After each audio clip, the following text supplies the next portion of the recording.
Assalamualaikum warahmatullahi wabarakatuh. Selamat siang Bapak Ibu dosen dan teman-teman yang saya banggakan.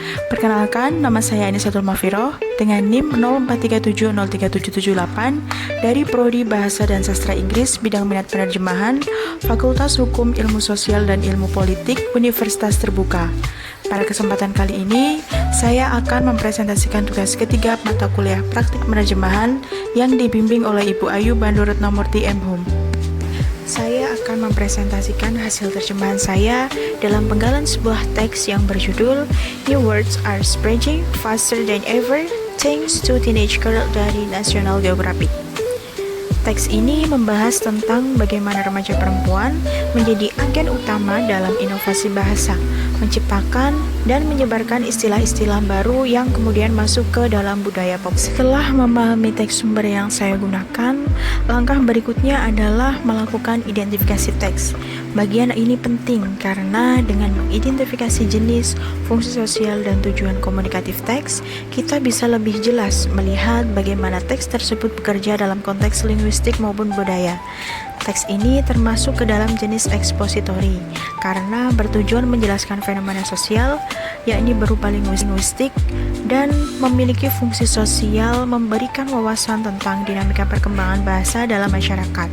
Selain itu, tujuan komunikatifnya adalah menekankan bahwa remaja perempuan berperan penting dalam pembentukan dan penyebaran bahasa baru, sekaligus mencerminkan identitas dan perubahan budaya. Dalam teks ini terdapat beberapa istilah yang perlu diberikan anotasi saat diterjemahkan, seperti spill the tea yang berarti bergosip, ghosting yaitu memutus komunikasi secara tiba-tiba, goblin mood yang menggambarkan gaya hidup antisosial, dan juga istilah Swiftie yaitu penggemar Taylor Swift. Setelah kita mengidentifikasi teks, sekarang mari kita lihat hasil terjemahannya. Di bagian ini, saya akan menunjukkan bagaimana teks sumber dialihkan ke dalam bahasa Indonesia, sekaligus memastikan makna dan nuansa tetap terjaga. Dalam proses penyuntingan, saya melakukan beberapa perbaikan agar terjemahan lebih natural, seperti menghapus kata mereka pada kalimat awal agar lebih ringkas, menambahkan kata rok pada frasa bintang rok untuk menyesuaikan nuansa metafora asli, dan menggantikan kata muncul menjadi lahir agar lebih puitis dan menekankan kreativitas bahasa. Metode penerjemahan yang saya gunakan dalam menerjemahkan teks sumber. Yang pertama adalah metode literal atau word of word. Beberapa bagian mempertahankan struktur dan makna asli secara langsung, seperti dalam kalimat Teenage Girl, all the rock start of linguistic innovation. Nah, pada kalimat ini saya menerjemahkan menjadi remaja perempuan adalah bintang rock dalam inovasi bahasa. Di sini, istilah rockstar diterjemahkan literal menjadi bintang rock tanpa diubah ke dalam padanan idiomatik lainnya. Metode selanjutnya adalah metode komunikatif borrowing. Ungkapan yang berhubungan dengan budaya remaja tetap dipertahankan dalam bahasa Inggris lalu diberi penjelasan, seperti ungkapan spill the tea dan ghosting.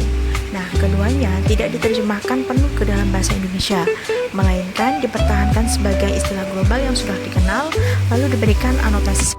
Metode selanjutnya yakni terjemahan komunikatif.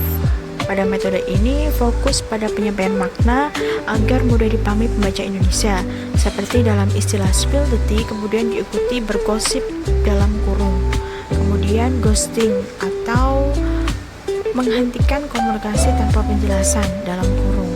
Penjelasan tambahan dalam tanda kurung menunjukkan pendekatan komunikatif agar pembaca memahami istilah slang. Selanjutnya adalah terjemahan idiomatik. Beberapa kalimat diubah agar lebih natural ke dalam bahasa Indonesia, seperti dalam kalimat It's not just about being trendy.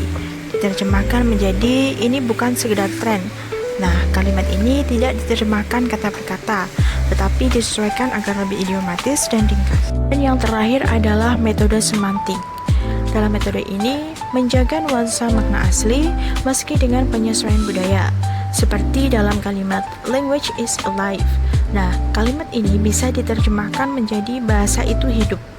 Terjemahan ini mempertahankan makna metaforis tanpa mengubah gaya retoris. Dari analisis ini dapat disimpulkan bahwa remaja perempuan memiliki peran besar dalam inovasi bahasa.